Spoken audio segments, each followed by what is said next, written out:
How's it going again, good friends? Brian from Apex Detail here. This is going to be yet another segment of Mail Call where I can directly answer questions from emails, messages, phone calls, questions down in the comment sections of videos. And also, we're going to do another top 3 when it comes to year-end awards. Today's subject is going to be spray coating. So stay tuned. We're going to take a break in between some of these questions, and I'll give you my top 3 and maybe even a couple honorable mentions because there are so many. We're just getting inundated with so many products here lately when it comes to spray coatings, ceramic waxes. It's just too many to keep up with, and do we really even need this many of them? Some companies have 2, 3, 4 versions of the same thing, and I've had it up to my eyeballs with some of these ceramic waxes, and don't know about you guys. Let me know down in the comment section, do we really even need more ceramic waxes? They just keep coming out and coming out and coming out. Well, without further ado, let's get this started. The first question will go to Jared Young, and he wants to know about clear coat failure. He's working on a car and some test panels that has what looks to be little tiny snowflakes or cracks in the clear coat. And there are many types of clear coat failure, and here are just a few examples of such a problem.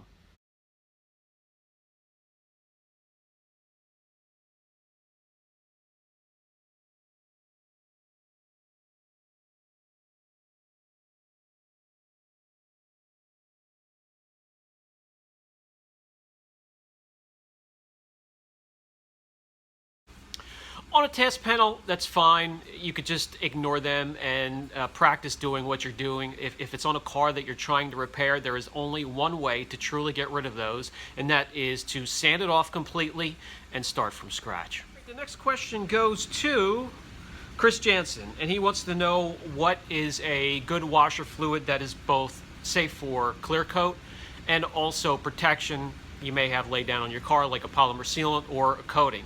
Well, I recommend the Blue Devil windshield washer concentrate.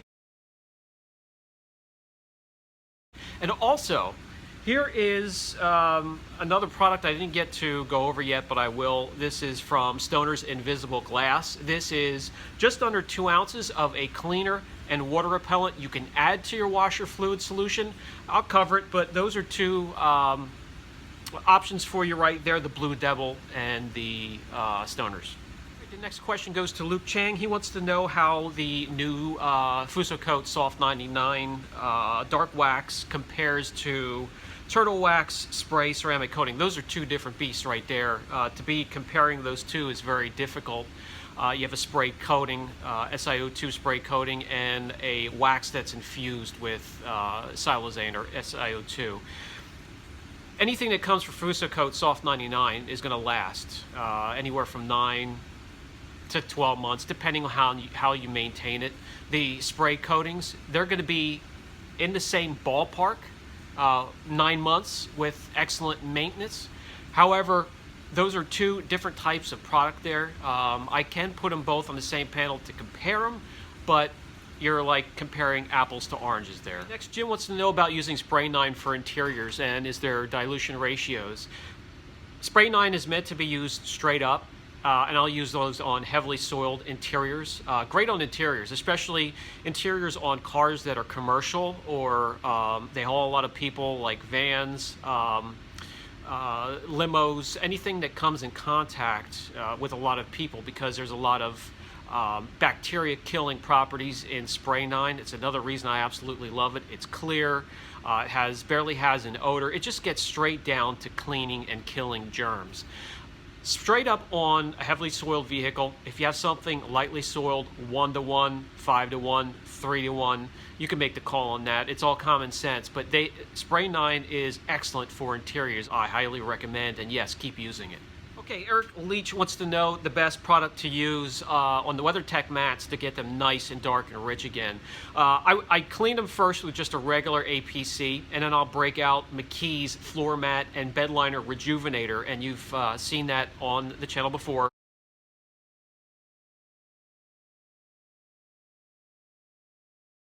and that is excellent at some deep down cleaning. Enters the pores of the plastic and the rubber or whatever that material is, and really gives it a good deep cleaning and brings back that dark, rich look to the floor mat. Doesn't make it slick or glossy, or you won't slide up under the dash if you go into brakes, but this stuff is very good at bringing back the dark, rich look. Okay, so let's get to the top three. The category today, spray coatings, SiO2 spray coatings. So there are three that I will show you that are in my top three, and then I will give you the particular order. We have Turtle Wax SiO2 spray coating. We have Tack Quartz Max, and good old reliable Geon Can Coat. This is my order. Top three, number one, Geon Can Coat. It's been a staple in the shop here when it comes to spray coatings, SiO2 spray protection, toppers, even standalone stuff is fantastic, easy to use, I love it. Number two on the list is Tack Quartz Max. I use this as both standalone and also a topper. And again, for the same reason, this makes the list because of ease of use, price, and quality, and also durability. So those are the top three. I also have two I can put in there for honorable mention, that when they come back, when the cars come back to the shop that I have applied these to, that's what I'm making my judgment on as well. And one of those will be the Jade A68 Reboot, and another one will be, yes, the last coat. Make sure it's version 2, of course. First version was crap, but the second time around, again, my hat's off, because this is a company that listened to the feedback, listened to what their customers and some of the YouTubers were saying, and tweaked their formula. They actually cared. They want to make it better. They've done so. You know, the price is still a little high, can come down, but has made the honorable mention list for sure. So stay tuned. I'm going to have top three of each category in every one of my mail calls from now on through the holidays. Okay, Frank Martinez wants to know what I think about the new cordless Flex. Any of the cordless polishers, they're great because I can't stand cords. They drive me nuts. However, you want to get yourself a spare battery and maybe even a spare charger. Some of them only last 45 minutes. They are great for spot correcting, but when it comes to correcting a whole vehicle, if you're doing this day in, day out, every day, like we do here, jumping from one car to another, they're not going to cut it. A corded polisher is going to keep you moving where you don't have to worry about it. But if you're going to go that route, get an extra battery, get an extra charger, and you'll be fine. All right, next question goes to Bob Del Cielo. He's going to be retiring soon. Congratulations and enjoy. And he wants to know, he wants to get into detailing at least part-time. He wants to know if should he get certifications and training.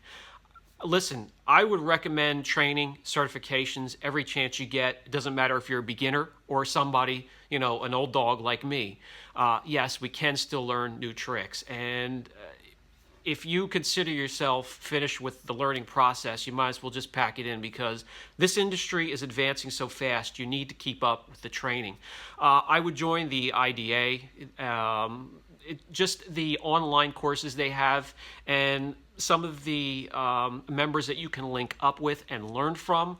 That information is invaluable, and if you have somebody in your area that will teach you, you got to pick the right people. There are some people out there that shouldn't be teaching detailing to begin with, that have only been doing it 3 or 4 years, and they think they know everything that there is to do with paint correction and clear coat, where they don't know shit really.